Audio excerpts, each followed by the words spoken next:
When it comes to housing, few places are as volatile as Florida. In this unique state, you'll find the highest of highs and the lowest of lows. For instance, in Miami from December 1996 to December 2007, home prices soared by 217%, only then to experience one of the worst crashes in economic history, falling over 50%.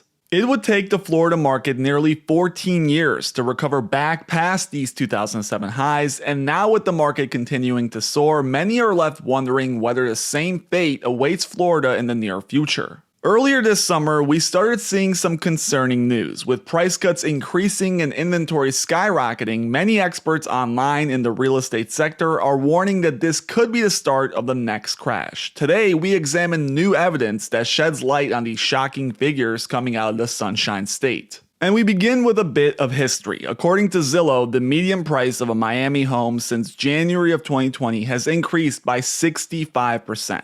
In Tampa, it has increased 67%. In Orlando, it was 55%. You get the picture. Across the entire peninsula, home prices have done nothing but go up in the last 4 years. This rapid growth has caused many to speculate that this is yet another bubble, and while some of these buyers rode the sideline waiting for a crash, the market ignored them and left them in the dust. Year after year, defying all historical expectations, home prices here and really across the United States defied all reason and moved up and up in a way that we have never before seen in history. It has been especially bad in Florida, where migration, new investments, and rapid growth drove prices up even faster than in other parts of the country. If you listen to people like Reventure Consulting, they will tell you that this trend is coming close to ending, and the reasons for that can be explained with simple statistics. Just take a listen to this recent clip where Nick essentially explains his reasoning as to why he believes that the Florida market is headed into a massive crash. It's just a snippet of a longer video taken from Twitter, but it does a great job explaining this bearish theory. You can find the full clip in the description below. Take a listen.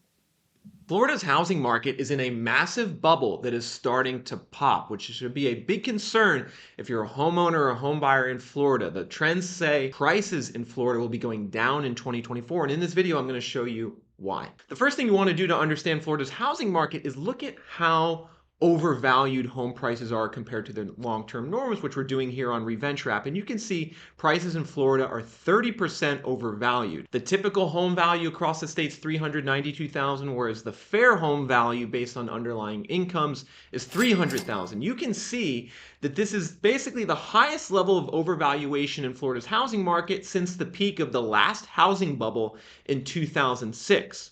And after that last housing bubble, home prices in Florida actually became very undervalued during that crash. Fast forward to today, the home prices are back to being very overvalued, and in my opinion, are going to get a lot cheaper because we're now seeing inventory on Florida's housing market really begin to spike. We're seeing lots of sellers come to the market with new listings combined with a big drop in buyer demand, particularly in areas across Southwest Florida in particular. Because if we zoom in on the metros in Florida and look at the for sale inventory levels, and we can see that the inventory has gone up significantly in recent months, particularly in Tampa, St. Petersburg. We can see the inventory has rocketed up just over the last couple months from 8,200 homes on the market to over 11,000 homes on the market. These inventory levels are now above the long-term historical average. We have a similar situation going on in Cape Coral, Fort Myers, with inventory spiking from a low of 1,900 homes for sale in October of 2021 during the peak of the pandemic to now over 7,000 homes for sale. So folks,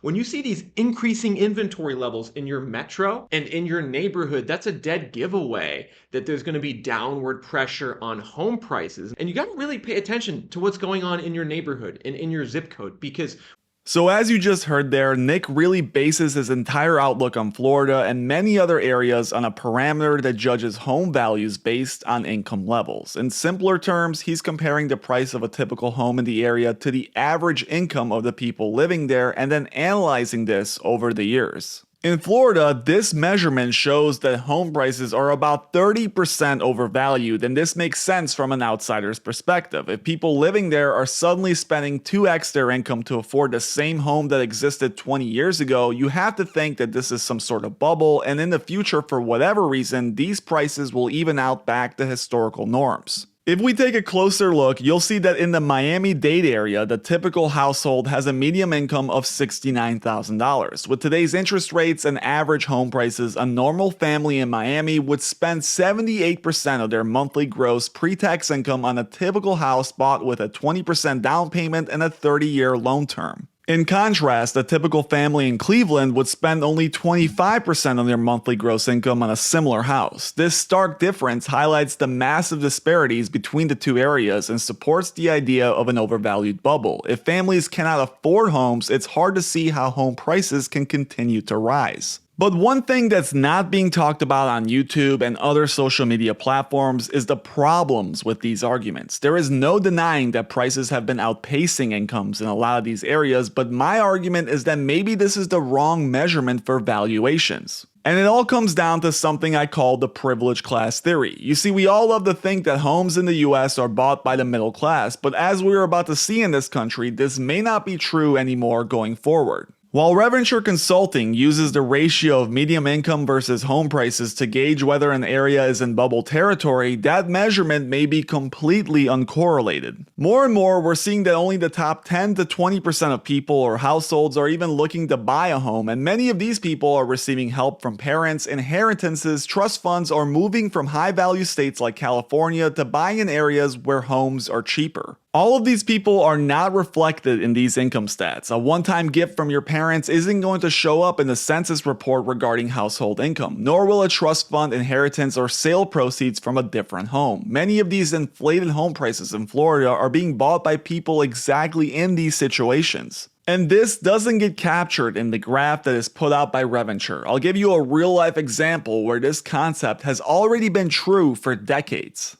According to Zillow figures, the median home in Honolulu costs $1.3 million, while the median household income is around $94,000. If you do some simple math, you can see that a typical household cannot afford a home here. The mortgage payment would exceed 100% of their pre-tax gross monthly income, and it's been this way for decades. So why hasn't there been a crash there? It's exactly what I mentioned earlier. The money isn't coming from the local population. If it is, it's likely one of the scenarios I outlined above. The buyers are coming from the upper echelon of income levels or find themselves in unique situations that fall outside of household income stats. This is the trend we're seeing throughout the country, and it's something that has already been taking place around the world. Owning a home is becoming more difficult, and it's increasingly reserved for the privileged. Over time, detached homes with land will become even more exclusive. For a glimpse into our future, just look at Europe. There you can find affordable homes in the countryside or small towns, but houses in major cities are priced at astonishing levels, affordable only for the very rich. Normal people in Western Europe don't buy homes in major cities. They either inherit them or receive help. Everyone else rents because owning detached homes with land is simply a privileged position in those societies. This trend is emerging in the United States as well. In rural areas, there are still many affordable options, but closer to cities and in safer neighborhoods, the situation changes rapidly. However, there has been some alarms going off in Florida that is making a lot of people worried that maybe the crash here is already started and this price growth is simply not sustainable despite what I just said.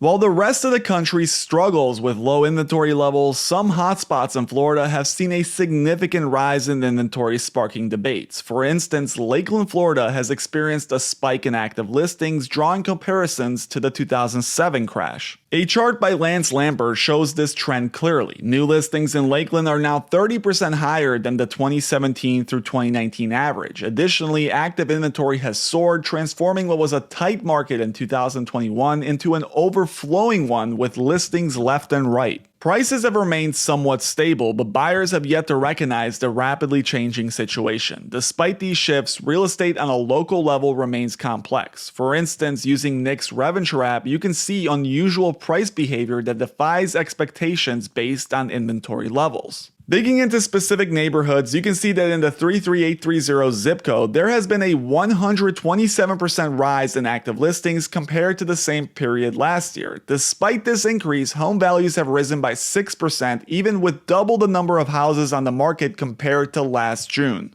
A real crash will require distressed selling, which results from foreclosures and short sales. Both of these have been at record low levels in recent years, and if you take a look at this chart by Bill McBride, you can see that while we love to criticize today's market for being an overvalued bubble, the people actually holding these mortgages are healthier than ever. This is happening while insurance costs are rising and interest rates remain above 7%. If we extrapolate from this, it becomes clear that home prices are much more complex than what we think. For buyers to truly feel the pain and force a sell, it will take more than just a simple shift in market conditions. That's just the simple truth. Shown here is the loan-to-value ratio for all outstanding loans in the FHFA database. Today, over 69% of borrowers owe less than 60% of their home's value on their mortgage, and nearly 91% owe less than 80%. This is very different from the housing bubble period, where many people owned more than what their homes were worth. This means that current owners of homes have really no incentive to sell during slow periods. The market can go down by 25%, and most of them will still be above water with their loans. In the Great Recession, the big problem was that people were scurrying to get rid of their homes before their values dropped beneath their loan value, and this phenomenon caused a race to the bottom. Today, we don't have the same problem. Foreclosures are actually near all-time lows. As you can see from this chart, foreclosures in the Great Financial Crisis actually climbed all the way up to nearly 15%. Today, that number is a steady 4.2% with no signs that it will start dramatically climbing anytime soon.